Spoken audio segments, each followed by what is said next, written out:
compreensão dos irmãos pela ausência dele. E lembre-se sempre que quando você falta, ele se lembra do seu nome, por que você não veio, quem da sua família também que não veio. Por que eu estou falando isso? Porque da mesma forma que a gente sente a ausência dele aqui, ele sente a ausência de vocês, de cada um de vocês. Ele lembra. Eu e a Natália pode não lembrar o nome e o motivo exato, mas ele lembra. Impressionante, acho que é um dom que ele tem. Então, vamos iniciar a ministração. Abra comigo a sua Bíblia na Epístola de Paulo aos Romanos. Essa também foi uma forma que eu encontrei, de comentar aqui mais ou menos que eu fiquei sabendo de última hora. Sabe nas outras Assembleias de Deus que você já foi, quando o presbítero, o diácono, ele é chamado como pastor? Aí ele comenta: irmão, já vim aqui no caminho orando, preparando um tema, pedindo para Deus um tema no meu coração para poder pregar. Então, abra comigo a sua Bíblia na Epístola de Paulo aos Romanos, capítulo 12. O pastor ele tem feito com os irmãos pregação de tipo expositiva, certo? Obrigado, Luciano. O pastor pediu para que eu fizesse uma pregação temática hoje. Pregação temática, ela parte de um determinado tema, utilizando um texto da Bíblia com um propósito específico para a igreja, naquele local, naquela data, certo? Então eu vou ler com os irmãos do verso 3 até a metade do verso 6. E a gente vai fazer aqui uma aplicação temática do que Paulo fala a respeito do uso dos dons espirituais e do nosso lugar no corpo de Cristo. Então vamos ler, a partir do verso 3, capítulo 12 de Romanos. Está escrito assim: porque pela graça que me foi dada, digo a cada um dentre vós, que não pense de si mesmo além do que convém. Antes, pense com moderação, segundo a medida da fé que Deus repartiu a cada um. Porque, assim como num só corpo temos muitos membros, mas nem todos os membros têm a mesma função, assim também nós, conquanto muitos, somos um só corpo em Cristo e membros uns dos outros, tendo, porém, diferentes dons, segundo a graça que nos foi dada. Até aqui, certo? Então a gente percebe aqui que Paulo está falando a respeito do nosso lugar no corpo de Cristo. Mas antes de falar do lugar de cada um de vocês no corpo de Cristo, a gente tem que pensar o lugar do corpo de Cristo na criação de Deus. Os irmãos se lembram que quando Deus ele cria o mar, cria os animais, a vegetação, a porção de terra, o que Gênesis sempre fala após cada ato de criação? E viu Deus que isso era bom. A criação de Deus é boa, originalmente, antes do pecado. A criação de Deus é boa, a criação de Deus tem um propósito. Só que o pecado corrompeu a criação de Deus. Como que o pecado entra no mundo? Por meio de Adão. Paulo fala disso no capítulo 5 de Romanos. E olha só que interessante, vocês vão entender por que eu estou falando disso. Abra sua Bíblia rapidamente no capítulo 8 de Romanos. Volta só um pouquinho. Versos 20 e 21. Olha o que Paulo fala no capítulo 8, verso 20. Pois a criação está sujeita à vaidade, não voluntariamente, mas por causa daquele que a sujeitou, na esperança de que a própria criação será o quê? Redimida do cativeiro da corrupção para a liberdade da glória dos filhos de Deus. Então, até aqui o que a gente está percebendo é que da mesma forma que o pecado afetou a humanidade, e afetou o lugar que o corpo de Cristo se encontra, a criação também foi afetada. E sabe o que isso significa? Significa que o lugar que a gente vive é um lugar bom, originalmente. Quando a gente faz música, a música é boa. Quando a gente trabalha, o trabalho é bom. Quando a gente faz filho, o sexo é bom. Quando a gente faz qualquer coisa na criação de Deus, segundo o propósito daquela coisa, é bom. O problema é quando você desvia. Vou dar pequenos exemplos. quando a gente faz uma música para a glória de Deus, e não precisa ser uma música que fale explicitamente da Bíblia. Quando a gente faz música, a música é boa? Existem determinadas músicas que são ruins, acho que eu não preciso nem citar, né? Que falam sobre adultério, falam de uma forma desvirtuada sobre sexo, falam sobre traição, enchem a música de palavrão. Não é verdade? Os jovenzinhos não ouvem músicas assim? Filme, quem é que já assistiu A Paixão de Cristo? Você gostou? Existem filmes que exageram no grau de violência, que enchem o filme de palavrão. Vocês percebem como um filme ele é feito para a glória de Deus e o outro filme desvia isso completamente? Agora, por que eu estou falando disso? Porque a gente, enquanto corpo de Cristo, vive na criação de Deus. E a gente tem a mania, a gente tem a tendência de falar que aqui é sagrado e lá fora é profano, porque o mundo jaz no maligno. Então, as coisas de Deus são essas daqui. Aqui eu não falo palavrão, porque eu estou na igreja. Mas aí quando chega na minha casa, eu sou grosso com a minha esposa. Aqui eu não grito com ninguém. Mas aí chega na sua casa, você grita com o marido e com os filhos. Entende a relação? Como essas coisas elas vão se ajeitando na nossa mente, na nossa vida. Aqui, se alguém passa na sua frente, seja na fila ali para tomar água, você não vai xingar a pessoa. Mas se alguém passa à sua frente no trânsito, ou numa fila para comprar o bilhete de trem, entendem como que as coisas elas vão se encaixando? E por que eu estou falando disso? Porque a igreja, o corpo de Cristo, ela não fica só dentro do templo. Nós juntos não somos o corpo de Cristo? Lembra que o pastor falou, uma pessoa só não é, mas nós juntos, reunidos, não somos o corpo de Cristo? E onde você trabalha, na sua casa, não tem cristãos de outras igrejas? No seu trabalho não tem cristãos de outras igrejas? Ou só vai para o céu quem é da Alphaville? Então, o que a gente começa a perceber aqui é que o corpo de Cristo, ele está presente no mundo que Deus criou. E que a nossa missão, ela tem um propósito especial de pregação do Evangelho. Mas a nossa vida também é uma forma de pregação do Evangelho, aonde quer que a gente esteja. Olha que interessante que Paulo fala no verso anterior ao verso 3 aqui do capítulo 12 que a gente leu. Paulo fala, e não vos conformeis com este século, mas transformai-vos pela renovação da vossa mente, para que experimenteis qual seja a boa, agradável e perfeita vontade de Deus. Como que você experimenta a boa, agradável e perfeita vontade de Deus? Pela transformação da é quando ocorre a transformação da mente. E essa transformação da mente é um conceito muito próximo quando o profeta Ezequiel, salvo engano, no capítulo 36, fala que Deus tiraria o coração de pedra que a gente tinha e daria um coração de carne. Esse conceito de transformação da mente é muito próximo do que o pastor pregou sobre nascer de novo. Vocês vão fazendo a conexão coração, mente, novo nascimento. Os irmãos percebem que vida cristã envolve tudo que você é. É a mente, coração, o seu corpo inteiro, tudo que você representa, não é só dentro da igreja. Então, quando a gente fala de dons espirituais, a gente tem que primeiro se situar. Onde que a gente está? A gente está na criação de Deus. O mundo jaz no maligno? Sim. Mas a igreja é luz no mundo. Amém? Amém? A igreja é luz do mundo. A igreja dá esperança para as pessoas. Política é um lugar agradável? É um lugar de gente honesta? Então isso significa que a gente não pode ter cristão político? Ele vai ser o quê? Vai ser luz nas trevas. Entendem? Pode ter polícia. Polícia. Tem problema de corrupção com a polícia brasileira? Estou falando por isso que o pastor ele é policial. Mas ele é pastor e é policial. Então ele pode ser luz do mundo na profissão dele? Pode. Então a gente já começa a perceber aqui que cada um vai exercer uma função na criação de Deus. E da mesma forma que a gente exerce uma função lá fora, a gente exerce a função aqui dentro.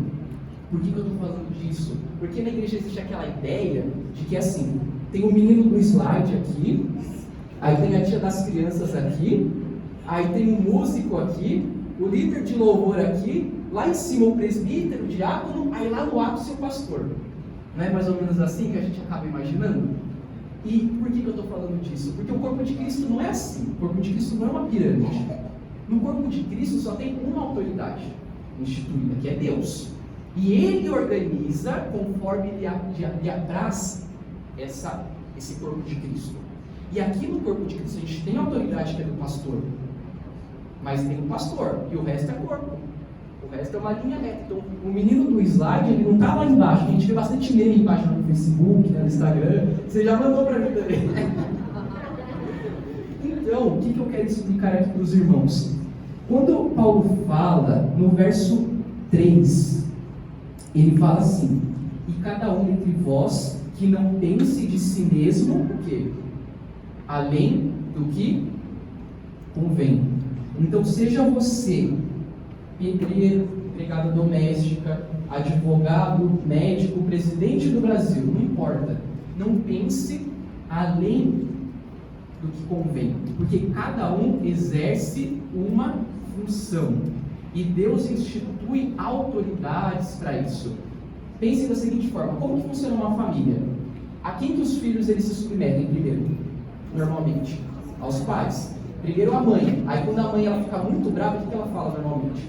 Vou falar para o seu pai. Normalmente não é assim, tradicionalmente. Quando a gente comete algum crime na rua, a gente não submete à polícia. Quando nós temos três poderes, né? O legislativo, o judiciário e o executivo. Um poder não se submete ao outro também. Vocês já viram casos assim? Lembra do impeachment da ex-presidente Dilma? Que ela foi submetida ao poder judiciário? Percebam que o nosso mundo ele é regido por autoridade. Todo mundo se submete a alguém. Às vezes, quando você não quer se submeter ao seu chefe, não é porque o seu chefe é malvado, é porque você não gosta de autoridade. E da mesma forma que você não quer se submeter ao seu chefe, você não quer se submeter à vontade de Deus. É filho que desrespeita o pai e a mãe. É esposa que desrespeita o marido. É o marido que ele pensa mais do que lhe convém, ele acha que ele pode desrespeitar a esposa por isso. Então, a gente vai percebendo que cada um tem um lugar, seja no grau de autoridade, essa hierarquia que existe no mundo, seja aqui na igreja, cada um tem o seu lugar. E aí, o primeiro ponto, que eu estou fazendo aqui uma exposição temática, é: você já encontrou o seu lugar na igreja, no corpo de Cristo? Mas antes disso, você já encontrou o seu lugar lá fora? Esse é o primeiro ponto. A gente tem que ser luz do mundo onde quer que a gente esteja. A gente tem que ser bênção na vida das pessoas onde quer que a gente esteja. Mas cada um vai caminhando de uma forma, cada um vai caminhando devagarzinho. A gente não pode exigir o mesmo das pessoas. Às vezes você olha para alguém que falta na igreja e fala que ele ali não nasceu de novo porque ele está faltando na igreja. Não é assim. Às vezes ele está começando a entender. Às vezes ele fica com preguiça, ele falta um dia. Não tem problema. O importante é ele sempre caminhar em santidade de forma gradual. Hoje ele falta porque ele queria ver série, porque ele queria ver o jogo do Corinthians. Amanhã ele falta que nem o pastor que está com problema no fígado, não tinha como vir mesmo. E da mesma forma a gente vai vendo uma certa evolução, né, da nossa vida cristã, do nosso relacionamento com Deus. Ao invés de utilizar esse termo evolução, eu vou falar do nosso relacionamento com o Espírito Santo. Como a gente vai mudando gradualmente. Pense no seu eu há 5, 10 anos atrás, como que é hoje. Então a gente já começa a sair do mundo lá fora, vir aqui para a igreja e pensar como você era diferente há 5 anos atrás. E aí agora a gente vai começar a olhar para o corpo de Cristo como um todo. Porque se hoje você aqui já aprendeu bastante sobre teologia reformada, consegue interpretar a Bíblia, aprende pregação expositiva, existem outros irmãos na fé que estão como você há 10 anos. E aí, como que você pensa desses irmãos hoje? Como que você trata esses irmãos hoje? Da mesma forma que a gente trata uma pessoa lá fora com desdém, seja na fila do trem, dentro do ônibus, os cristãos também fazem isso com outros irmãos na fé. Sabe quando eles fazem isso? Quando falam: nossa, olha essa igreja, olha esse pastor, é um desserviço ao evangelho. Não devia nem estar pregando, não devia nem falar que é cristão, mas atrapalha do que ajuda a igreja. Ele nunca viu uma pregação expositiva, ele nunca viu o pastor pregar, ele nunca viu uma pregação sobre esse texto. Olha só as coisas que ele está fazendo. Olha o irmão ali rodopiando na igreja daquele jeito. Será que ele ainda não aprendeu? E aí eu fico me perguntando, será que quando a gente tem esse tipo de atitude, a gente não se encaixa nesse verso 3 de pensar além do que convém? De não compreender que aquela pessoa ela também tem uma caminhada com o Espírito Santo e ela ainda não aprendeu o que você provavelmente aprendeu. E de que cada um vai caminhando devagarzinho e o nosso papel não é impedir as pessoas de pregar o Evangelho, o nosso papel é de corrigi-las. Porque quando outros discípulos começaram a expulsar demônios em nome de Jesus, discípulos que não davam os discípulos de Jesus, o que Jesus disse? Quem que não está contra nós, deixa eles pregarem o Evangelho também. Eles podem não caminhar aqui com a gente, mas eles não estão contra nós. Então a gente tem que ter uma consciência do nosso lugar no mundo lá fora, da igreja no mundo lá fora, da igreja aqui nessa igreja e da nossa igreja em relação a outras igrejas. Porque o Espírito Santo não se restringe a uma igreja. Sabe como a gente vê quando uma igreja é seita? Sabe o que é seita? É uma denominação que não é cristã, tá? Uma denominação que às vezes nega que Jesus é Deus, que nega que a Bíblia é inspiração de Deus. A gente vê que uma determinada denominação é seita quando ela fala que só tem salvação ali dentro. Aí você já pode começar a pensar em algumas denominações que são assim. É assim que você vai ver o que é seita. A seita fala, não, só tem salvação aqui. Não adianta ficar pegando a Bíblia para ler lá fora. Você tem que ouvir a revelação aqui, tem que ouvir a profecia aqui. Só conta aqui. Seja a Bíblia daqui. Isso é seita. A gente que faz parte do corpo de Cristo, a gente não se submete apenas a essa igreja, mas a gente vive com pessoas lá fora e a gente compartilha da bênção de Deus, da vida em comunhão uns com os outros lá fora também. Então a gente tem que ter esse sentimento e essa esperança de que as pessoas lá fora, elas também pertencem ao corpo de Cristo. Talvez não todo mundo, mas muitas pessoas sim, fazem parte da Assembleia de Deus, da Batista, da Presbiteriana, da Anglicana e de tantas outras igrejas que a gente sabe. Qual que é o nosso sentimento com essas pessoas? Como que a gente trata essas pessoas? Como que os dons espirituais nos motivam a edificar o corpo de Cristo? E edificar o corpo de Cristo não é só edificar aqui. Mas se você não participa nem daqui, você é bênção lá fora? Será que a gente não tem que almejar para a nossa vida ser bênção na vida das pessoas, ser uma bênção no nosso bairro e comprar cesta básica com o vizinho ao invés de ficar brigando porque ele fica com o som alto? Será que a gente tem que almejar isso? Será que isso não é avivamento? Quando tem avivamento, que nem teve na Inglaterra com os metodistas, até bar e prostíbulo fechava para abrir igreja. O que é avivamento? O que a gente almeja enquanto igreja? Então eu vou ler mais uma vez o verso 3. Paulo fala, porque pela graça que me foi dada, digo a cada um dentre vós que não pense de si mesmo além do que convém. Antes, pense com moderação, segundo a medida da fé que Deus repartiu a cada um de vós. Todos têm a mesma medida de fé? Não, a gente está aprendendo ainda. Tem gente que já pode ensinar. Então o que a gente precisa fazer é se situar no mundo. Qual que é a minha posição? Ninguém precisa ser melhor do que ninguém é melhor do que ninguém. Todos são pecadores igualmente. E pessoas sedentas pela glória de Deus, pelo Evangelho de Jesus Cristo. O que é o Evangelho se não é um mendigo contando para o outro onde encontrar comida? É a gente pecador falando para outra pessoa o que é o Evangelho. E às vezes, quando a gente fala, dá vontade de falar assim, olha, eu não consigo às vezes parar de pecar, eu erro continuamente, mas eu confio tanto em Cristo, eu confio tanto, que mesmo que você não olhe para a minha vida, olhe para Cristo. Você fala de minha cristão, olhe para Jesus, a obra dele é perfeita, a minha vida pode não ser perfeita, eu posso errar, pode ter falso profeta, mas olhe para Cristo. É isso que é o Evangelho. Santidade é isso. Não é a gente falar para as pessoas, olha para mim, mas é você falar, eu sei que eu sou falho, eu sei que eu já errei com você, eu sei que eu já menti, que às vezes eu já falei palavrão, mas olha para Cristo. Aleluia. Por mais que eu não consiga, eu confio na obra de Cristo, eu olho para Ele. E no verso 4, Paulo fala, porque assim como num só corpo temos muitos membros, mas nem todos os membros têm a mesma função. Por que nem todos os membros têm a mesma função? Isso aqui é até simples, né? Dá certo só ter pastor numa igreja? Dá certo só ter gente do slide na igreja? Dá certo só ter professora de criança na igreja? Dá certo só ter músico na igreja? Não dá certo. Precisa de gente diferente no corpo de Cristo. Pessoas com funções diferentes que se completam. Estou falando bastante no slide, né? Então a gente precisa de todo mundo. Ninguém é inútil no corpo de Cristo. Ninguém não consegue fazer nada. Às vezes você vai conversar com as pessoas, elas falam, mas eu não sirvo para nada, tudo que eu faço dá errado, não sei o que eu vou fazer. Mas a gente pode fazer tanta coisa, a gente pode interceder, a gente pode orar. Olha, uma das maiores deficiências da igreja é não ter gente que ora. Assim, orar de verdade, tá? Não é orar 10 minutos. O Lutero, que era Lutero que escreveu tanta coisa, ele orava pelo menos umas 2 horas por dia. Quanto tempo a gente ora por dia? Será que a gente não precisa desses irmãos com esse dom de orar horas por dia? Orar um pelos outros? Às vezes a gente tem uma caixinha de oração aqui na igreja que você não precisa nem se identificar, só coloca o que você está precisando. E aí esses irmãos vão pegar a caixinha, olha, eu estou tendo uma ideia aqui. Eles vão orar, mas orar de verdade. A gente precisa orar de verdade. Qual era uma das coisas que Jesus mais fazia? Quando ele esteve aqui, ele orava. Ele não orava só sozinho, ele chamava a gente para orar com ele. Então essa é uma das maiores deficiências que a gente tem na igreja. A gente perde a noção do que é o Evangelho quando a gente aprende algo novo. Quando você vê que o seu pastor lá atrás que te ensinou, ele estava errado às vezes da forma de falar uma coisa ou outra, você trata ele com desdém.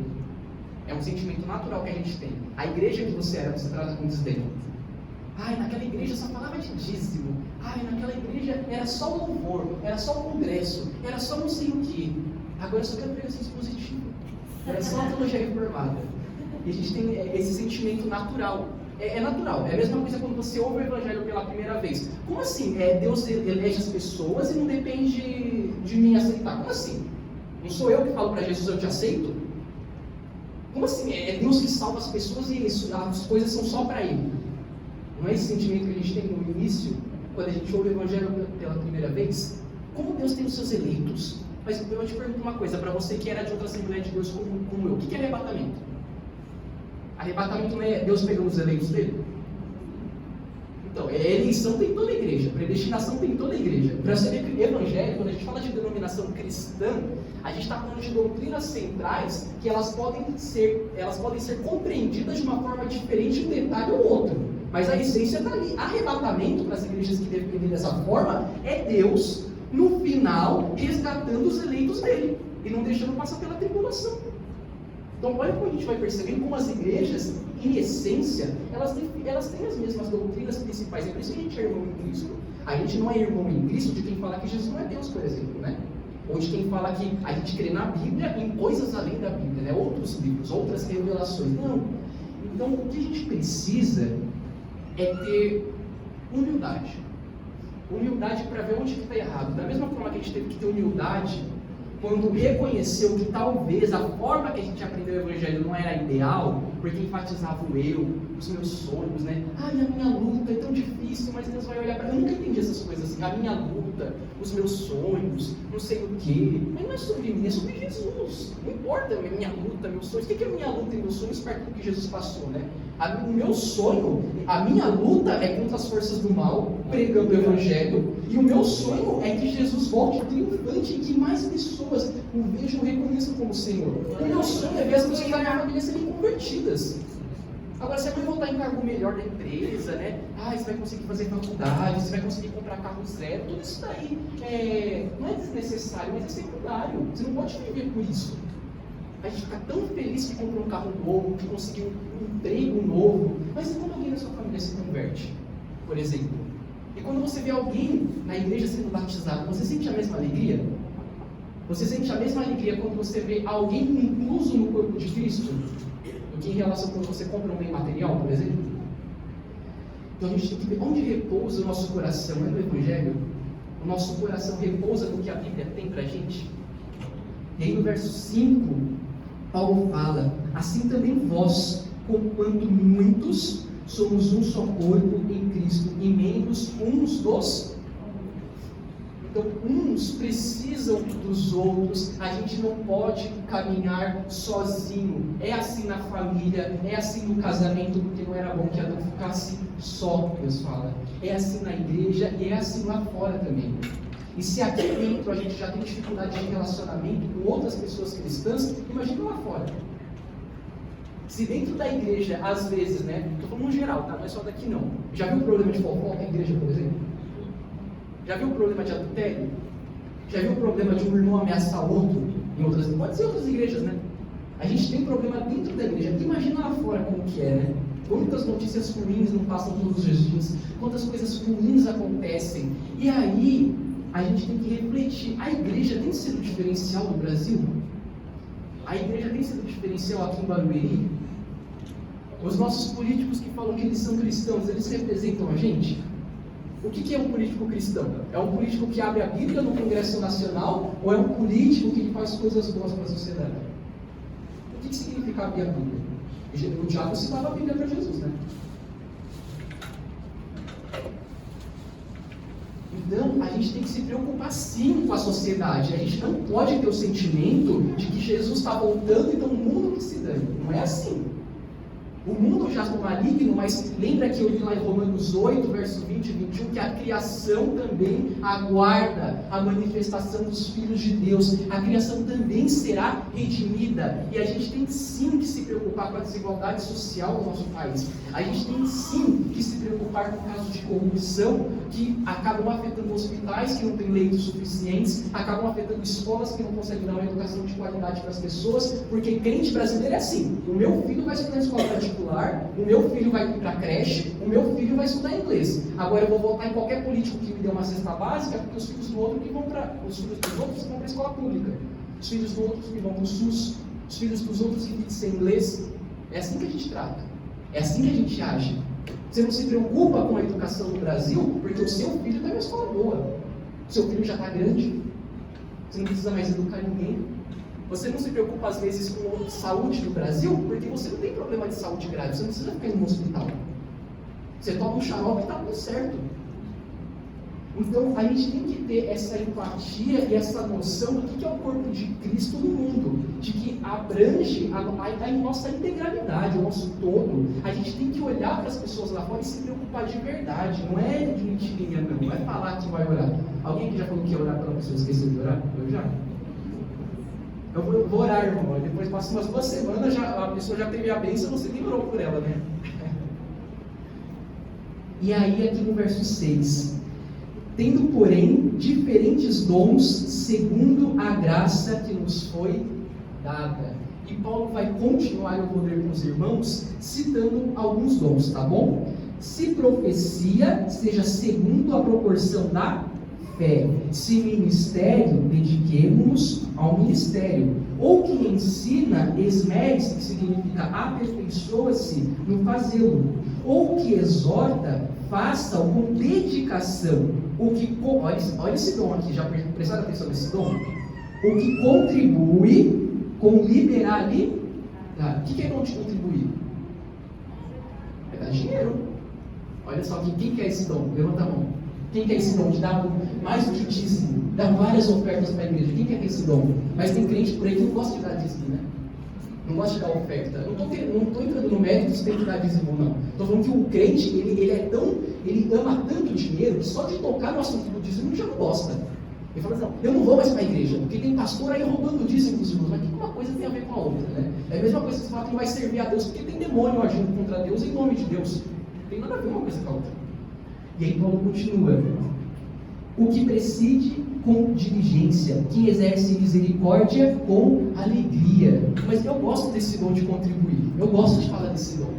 Eu gosto de falar desse dom porque igreja nenhuma, falso profeta nenhum vai tirar o ensinamento de Deus desse dom aqui. Nenhuma falsa profecia, nenhum falso ensinamento vai impedir o avanço da igreja. E você pode usar isso quando aqui for. Quando Jesus voltar, você vai ficar. Porque você ficou se baseando em falso profeta, em falsa igreja para não ser cristão. Verdade. Essa é a verdade. A gente fica usando o erro dos outros para não assumir o nosso. É você que ama dinheiro, por isso que você se preocupa tanto com o falso ensinamento do dízimo. Porque se você se preocupasse de verdade com o corpo de Cristo, você poderia se mirar diante do falso ensinamento, mas a sua preocupação seria ensinar a forma correta e não deixar de ir para a igreja. Verdade. Você já conversou com as pessoas dessas igrejas? Já fez amizade com elas para perguntar o que elas pensam? Às vezes a gente só se preocupa com o falso profeta. O meu padrasto era de uma dessas igrejas. Ele tinha problema com droga, ele estava em casa de recuperação. Foi uma dessas igrejas que trouxe ele para o Evangelho. E hoje ele é pastor da igreja presbiteriana, renovada. Eu não sei o que você pensa dessas igrejas. Aí você fala: não, mas é falso profeta. Mas sabe que falso profeta também faz milagre de verdade? Aí você pode lembrar que o pastor fala, né? O pastor fala que o diabo também faz milagre. É verdade, é verdade. Mas falso profeta também faz milagre da parte de Deus. Sabe por que ele faz milagre da parte de Deus? Porque ele vai chegar no céu, não no céu, né? Mas ele vai ser julgado. Ele vai falar assim para Jesus: olha, Jesus, em teu nome, expulsei demônios, curei enfermos. O que Jesus vai falar para ele? Então o milagre era falso? Não, o milagre aconteceu de verdade. A pessoa que foi curada, ela foi curada de verdade. Quem foi para o inferno é quem fez o milagre. Já pararam para pensar nisso? O diabo faz milagre, mas falso profeta também faz milagre de verdade. O que eu estou querendo dizer com isso é que o falso profeta está certo? Não. Misericórdia, não. Mas o que eu estou querendo dizer é que a gente arranja tantas desculpas para não ser bênção de Deus, a gente arruma tantas desculpas para não ser santo, a gente olha os erros dos outros. É a mesma coisa quando a esposa erra com o marido, e aí o marido vai falar que ela errou. Aí antes dela ouvir, ela já fala: mas naquele dia você fez aquilo. O que tem a ver uma coisa com a outra? Se você errou em uma coisa, tem que assumir. A gente tem que assumir os nossos próprios erros. É a mesma coisa que você falar que não tem que aceitar Jesus, que não tem que crer em Jesus como seu Salvador, porque Deus criou a humanidade. Deus criou a humanidade sabendo que a humanidade vai pecar, por que eu tenho que crer em Jesus? É o nosso sentimento com as pessoas. E no Pai Nosso a gente ora que Deus só tem que perdoar a gente se a gente perdoa o próximo. Perdoai-vos, assim como nós perdoamos os nossos devedores. Jesus fala: se vocês não perdoarem uns aos outros, o Pai lá em cima não te perdoará. Então, a gente tem propósito aqui, a gente tem um objetivo, e a gente tem que pregar para a edificação da igreja, e não para criar contendas, não para criar rebeliões. A gente sempre prega em prol da igreja, não contra a igreja. Não existe pregação que você fala contra a igreja. A igreja é de Cristo, a igreja não é nossa. Se a igreja tem erros, os erros existem porque tem pecadores na igreja, porque a igreja é um hospital para doentes, mas a gente nunca prega contra a igreja, a gente nunca torce contra a igreja. A nossa vontade e a nossa intenção em relação a igrejas com falsos profetas não tem que ser de que a igreja acabe, tem que ser de que a igreja seja reformada. Não reformada na teologia, reformada como Lutero reformou a igreja católica. Ele não falou: está todo mundo errado, vai para o inferno. Ele falou: vocês precisam de uma reforma, vocês precisam retornar às Escrituras. Percebam que igrejas no Brasil com falsos profetas, historicamente, elas vêm de igrejas cristãs, de igrejas genuínas. Até porque as primeiras igrejas pentecostais aqui no Brasil são a Congregação Cristã e a Assembleia de Deus, né? E aí, a partir das divisões, vão surgindo outras falsas igrejas. Então a gente tem que ter toda essa mentalidade, e é importante ter essa mentalidade, que a gente não pode se resumir na pregação do Evangelho falando assim: ó, irmão, você é pecador, então está tudo certo pecar, mas Jesus nos salvou. Amém para isso. Mas a gente também tem um objetivo: agora que eu sou salvo, agora que eu nasci de novo, o que eu faço? Você não pode parar no tempo. Você não pode pensar que agora que você entendeu o Evangelho, aí é isso, aí você vive para você, para comprar McDonald's no final de semana, para ficar vendo série durante a semana. Não é assim. A gente tem um objetivo. E agora, o que eu faço? O que a igreja está precisando? A igreja está precisando de gente que contribui? A igreja está precisando de gente que ore? A igreja está precisando de gente que vai carregar as coisas aqui? Gente no louvor, aonde? O que a gente está precisando? O que a gente pode fazer mais pela sociedade? A gente tem que ter esse ânimo, essa intenção. A gente tem que ter isso, porque quem não tem está frio na fé. Frio na fé não é só quem não tem dom espiritual, quem não tem intimidade com o Espírito Santo. Frio na fé é quem senta no banco da igreja, não cumprimenta ninguém, vai embora para casa como se não tivesse visto ninguém, como se nada tivesse acontecido. E se ele tivesse ido para a igreja ou não, comigo seria a mesma coisa. Quem está frio na fé é quem não sentiu falta da igreja nesse período que a igreja fechou. Para você é a mesma coisa, ir na igreja e não ir. Então a primeira oportunidade que você tem de ir para a casa do parente, você vai. Primeiro churrasco você vai. Final do Campeonato Paulista você vai assistir. Você não quer saber de ir para a igreja. É isso ser frio na fé. Isso é ser frio na fé. Quando a igreja não é sua prioridade, isso é sim ser frio na fé. Então, eu ainda nem cheguei nos dons espirituais. Olha só, como o dom espiritual é algo tão lindo, é algo de tanta intimidade com o Espírito Santo. Mas não, a gente quer falar de quem fala em línguas. A gente quer falar de quem rodopia. A gente quer falar de quem faz profecia. Pessoal que não conhece a Bíblia, que não estuda, eles têm uma intimidade com o Espírito Santo que muitos aqui nunca tiveram. Verdade. Nunca tiveram. Não E é isso aqui é um aviso muito importante. Não utilize o culto racional que Paulo chama no verso 1 desse mesmo capítulo para combater a manifestação do Espírito Santo. Eu não estou defendendo os exageros que acontecem. Eu estou defendendo os dons, porque nós aqui cremos nos dons. Nós cremos. Amém? E eu sei que muitos aqui têm dons. E quem está aqui desde o início da igreja sabe que aqui nunca teve exagero de dons. Então, a principal lição aqui é para a gente se colocar no devido lugar e não pensar que porque aprendeu teologia reformada, né? Porque aprendeu agora que é pregação expositiva, vai se desfazer das outras pessoas que não sabem o que é isso. Porque é interessante como o Espírito Santo trabalha principalmente naquelas pessoas que não têm conhecimento da Bíblia. Elas não têm tanto conhecimento da Bíblia, e o que elas fazem? Às vezes não sabem ler. Quem aqui já foi de Assembleia de Deus que toda a igreja lia a Bíblia? Como que me contou isso? Aquela instrução do campo. Por que a Assembleia de Deus, historicamente, outras igrejas têm o costume de todo mundo ler a Bíblia? Sabe por quê? Porque não era todo mundo que sabia ler. Aí as pessoas elas aprendiam de ouvir, elas decoravam. Na minha família a gente conhece um pastor de igreja e que era analfabeto. Sabe como ele pregava?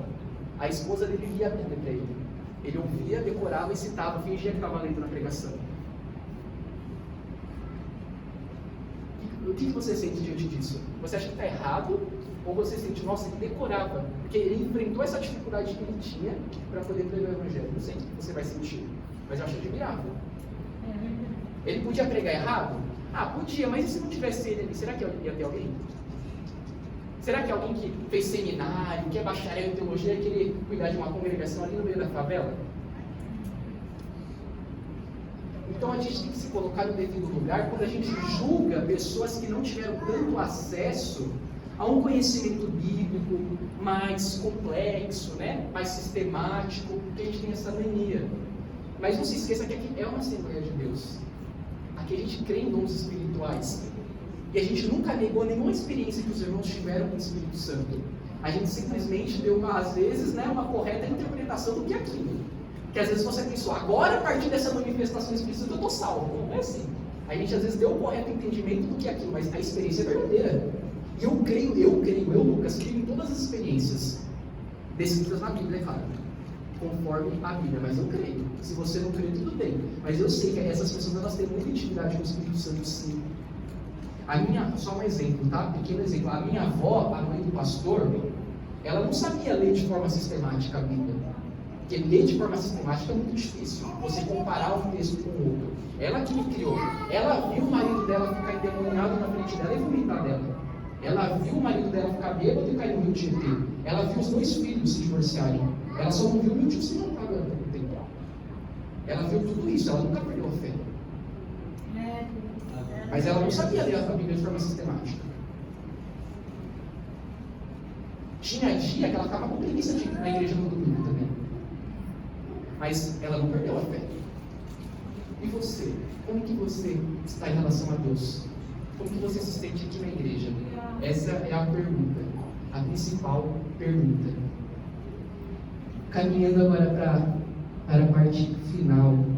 A gente percebe aqui então, eu creio que é a realidade da maioria de que era de igreja pentecostal, acabou vindo para cá por N motivos, e aí criou no seu coração uma espécie de soberba, uma espécie de elitismo.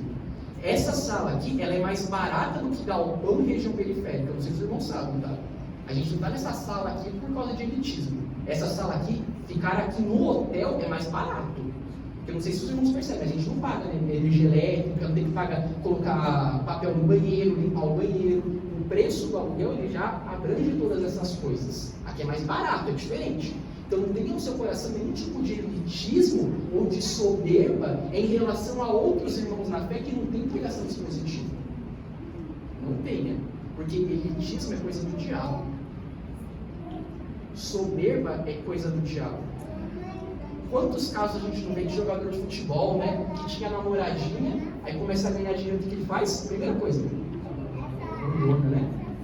Quantos casos de famosos, né? Que eles eram pobrinhos, e aí quando eles ficam ricos, eles fingem que nem tem pai e mãe, né? Fingem que nem tem família, esquece. Isso é soberba. E isso é sim uma ação do diabo. A gente não pode ter isso na igreja, principalmente na igreja, porque está cheio também de igreja soberba e elitista. Não basta ter a pregação expositiva, não basta ter conhecimento sistemático da Bíblia, é preciso nascer de novo. E para aqueles que nasceram de novo, é preciso sim buscar intimidade com o Espírito Santo. O pastor não fala que você vê que alguém nasceu de novo quando ele se interessa pelas coisas do Evangelho? Quando ele fala isso, não se resume a você frequentar a igreja, tá? Se resume a você também buscar santidade. Buscar ser santo. Já ouviram a história de Francisco de Assis? Quando ele vendeu todas as coisas que ele tinha para poder pregar o Evangelho? Não estou falando que todo mundo tem que fazer isso. A ideia, tá? O que representa isso? Quando ele vendeu tudo que ele tinha. Quando Jesus fala para o jovem rico vender tudo que ele tinha, Jesus estava falando que a gente tem que vender tudo que a gente tem? Não. O que ele estava falando é, se você tem amor ao dinheiro, meu amigo, não tenha. É por isso que Deus não abençoa financeiramente muita gente, tá? E Deus não vai, vou falar de forma muito clara. Deus não vai abençoar financeiramente muitos de vocês, talvez. E não vai abençoar financeiramente, porque a primeira coisa que vocês vão fazer quando tiver dinheiro é amar o dinheiro. Bebida alcoólica é pecado? Depende, né? Você é alcoólatra? Então não coloca um pingo de álcool na boca. Se você não é alcoólatra, beba com moderado. Dinheiro é pecado? Depende. A gente está voltando no início da pregação. As coisas que Deus fez são boas. Jesus tomava vinho, tá? Se os irmãos pensam, né? No vinho que Jesus tomava não tem álcool. Eu nunca tive problema com bebida, tá? Mas eu não bebo. Não coloco um pingo de álcool na boca, mas eu não julgo quem bebe.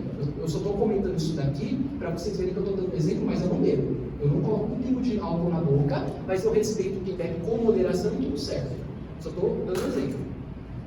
Então, o dinheiro também não é pecado em si. Depende do uso que a gente faz dele.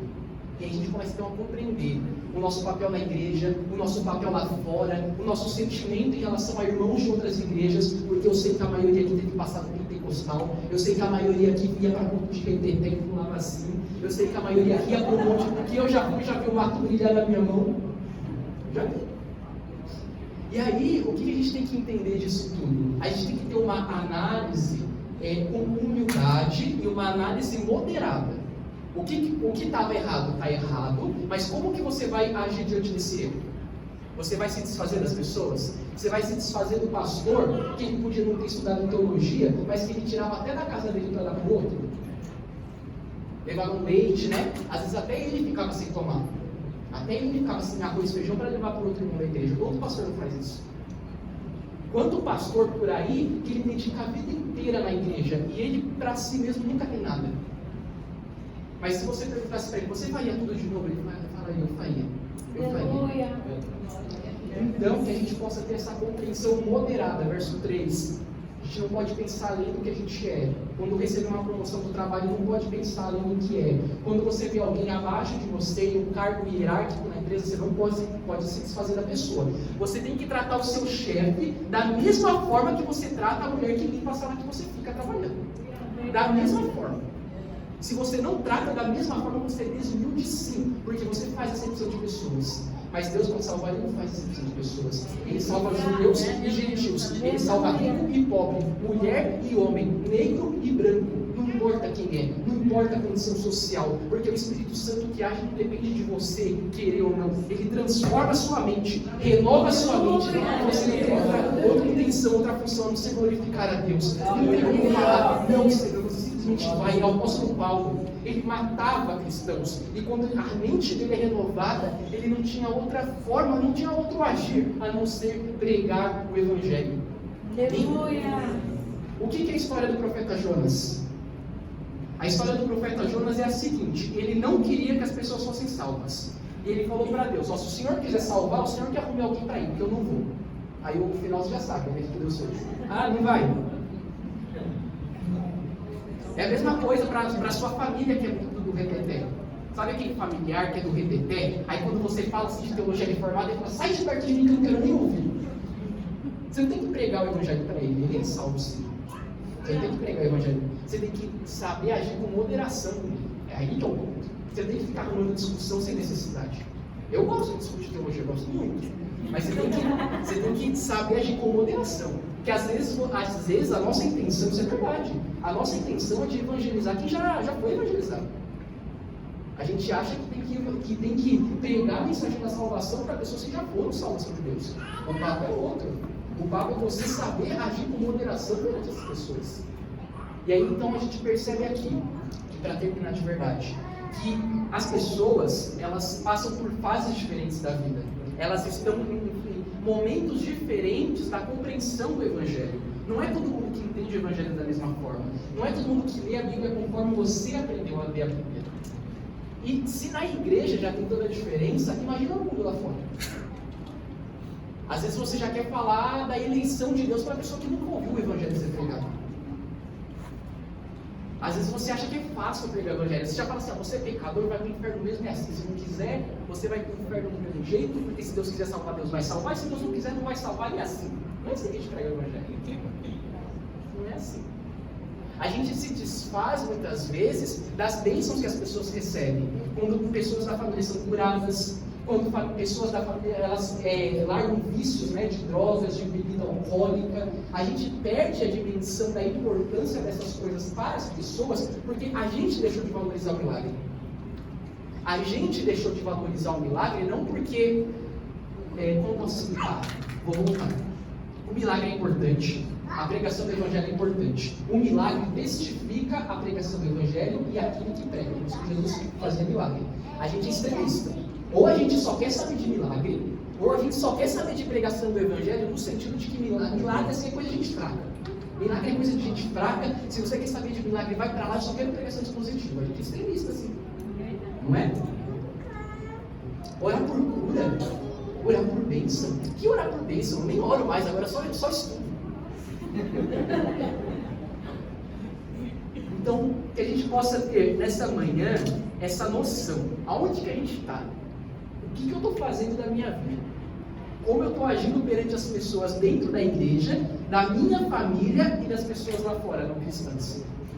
Que a gente possa ter esse sentimento. Por quê?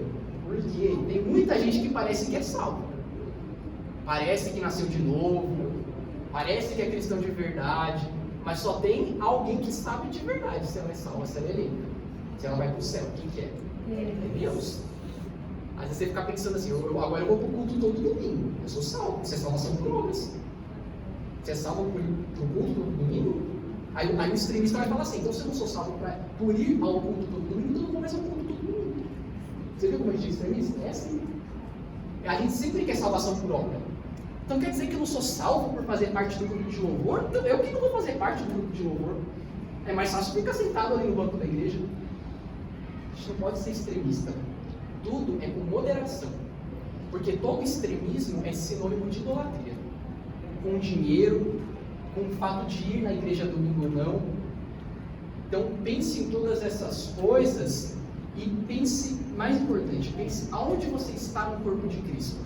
Como você se vê no corpo de Cristo. O que você está fazendo e deixando de fazer. Porque essas coisas assim, ó, minha luta, minha dificuldade, o meu chefe é o Golias da minha vida. Tudo isso é imaturidade. Imaturidade na fé. Porque enquanto você está preocupado com o seu chefe, que fica pegando no seu pé com o horário, tem gente aí que está indo em um local de gente que usa droga, indo lá orar contra as forças do mal e salvando pessoas em nome de Jesus. Amém. A preocupação dessas pessoas é a ação do demônio contra a igreja. Não é um chefe que ficou no meu pé porque eu cheguei fora do horário. Eu já tive chefe muito difícil de lidar.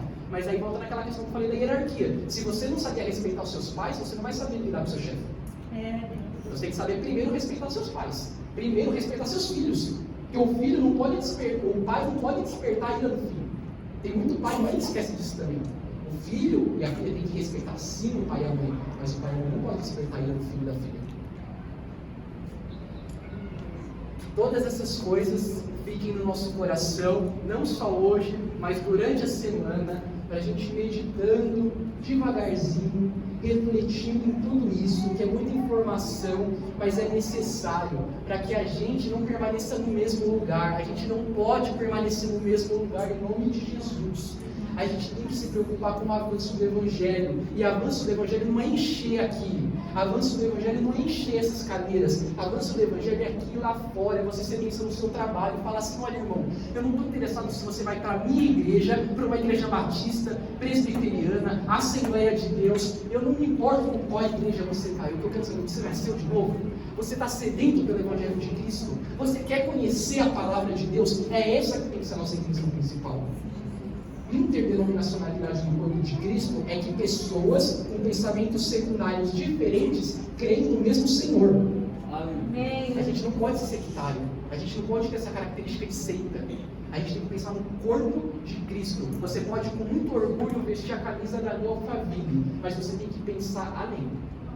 Amém. E aqui você tem que se esforçar ao máximo. Pastor, o que está precisando aí? Pode falar comigo que eu vou fazer. Então, a partir de agora, vamos fazer um combinado. Não use mais desculpas. Eu estava cansado. Eu tinha que viajar. Ia passar a final do campeonato. Não faz mais isso.